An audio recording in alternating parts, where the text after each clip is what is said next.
What if the reason behind your hair loss isn't what you think it is? What if you've been chasing the wrong solutions because you've been misdiagnosed? I get so many people that come to my clinic that will tell me they have one type of hair loss, and then we actually check, they actually have a different type of hair loss. So let's get into it. Let's get into the topic of being misdiagnosed. Hi, I'm Dr. Nina, and on my channel we talk about functional medicine, hair health, and a holistic lifestyle to be your best self. Okay, so one of the biggest misdiagnosis treatments that we're seeing now is the scarring alopecias. And let me kind of give you an example. So we all know about CCCA, and then there's another hair loss which is called lichen planopilaris, which is very similar to CCCA but has different features. And then there's one more which is called frontal fibrosing. So these are the three common types of scarring alopecia. So we all know that CCCA how it really can start in the center, spreads out to the front. Lichen planopilaris is a different type of inflammatory alopecia because it can show up in different areas. So it can show up maybe on the side, the front. But the difference between this alopecia is it's more autoimmune based. So when we see this, we're looking for clients who may have lost their eyelashes. And then there's a subform of lichen planopilaris, which is called frontal fibrosing, where this is where you start to lose hair around the perimeter of your hair. It gets thinner and thinner.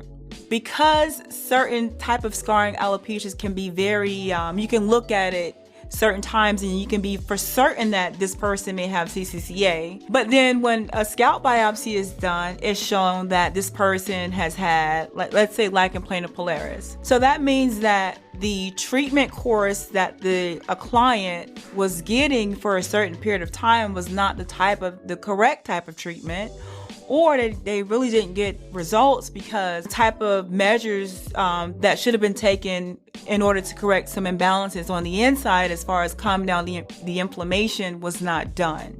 And with frontal fibrosing, what we're seeing is, especially if you are an African American woman, it can present itself as traction alopecia. Now, we typically see frontal fibrosing in older, more mature women, but they will say that it started off with they were told that they had traction. So they stopped wearing the tight braids, they start wearing their hair. I even had some women who went natural, and I've even come across some cases where I've had clients, believe it or not, who have never worn a relaxer and they have frontal fibrosing and have gone to a professional, and the comments was, change your styling practices. Then we get some steroid creams or some steroid injections, and it's shoved off as traction alopecia, and it's not. It's frontal fibrosing. So what I want to say is that it's very important for you to, one, don't take the advice of one person. Sometimes you may need to go see more than one professional when it comes to these type of alopecias.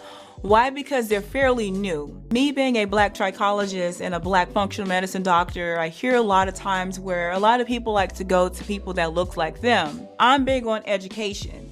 So I want you to go to someone that's very well versed in the type of hair loss that you are experiencing, so we can kind of, get you on the right treatment plan so that we can save your hair. These are not the type of hair loss conditions that you want to play with, because in one, for example, you have CCCA where it's inflammatory base. It disrupts the sebaceous glands, which is your oil glands. But then you have the other types of alopecia where it is affecting the area where the stem cell sits at. Now, once your stem cell in the follicle is affected, we can't rejuvenate the follicle. However, we can slow down the progression of the disease so that you don't lose any more hair. So there are certain measurements that has to be taking place depending on what type of hair loss you have. Like I said, we're still learning.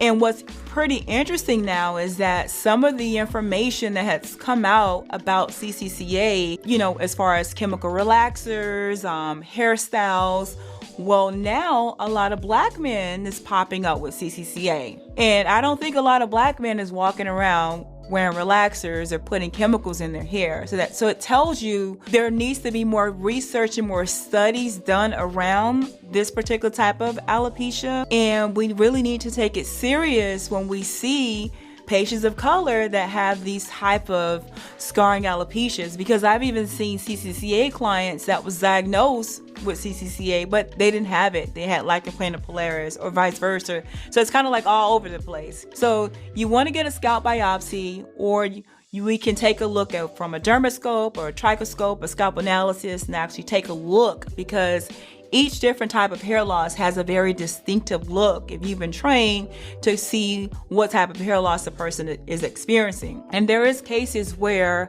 a trichologist may need to partner with a dermatologist, and there's cases where a dermatologist needs to partner with a trichologist. We all need to work together, because there are certain treatments that's done in the medical field that is going to help calm down the inflammation, but it's not working internally to really help with the inflammation on the inside.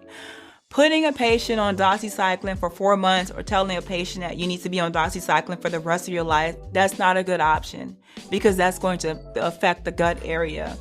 A lot of the prescriptions on the market, it's okay if you need it for a short period of time, but the focus should really be if the client is being put on a prescription, let's put them on a prescription and then phase them off, and then let's take them on a holistic approach to see if we can calm down the inflammation internally as well as external. If you are experiencing hair loss and you have the symptoms of itchiness, burning, or your scalp feels tender, or your hair is shedding, or now you're noticing that, okay, I'm losing my eyelashes, you need to seek help from a professional.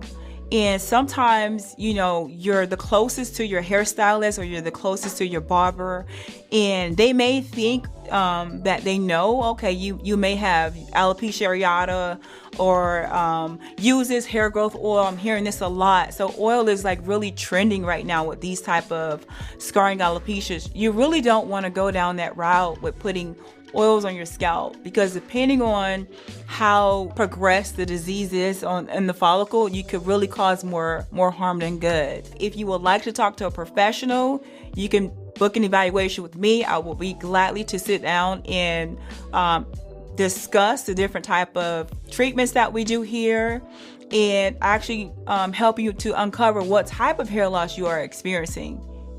So I hope this information was very useful.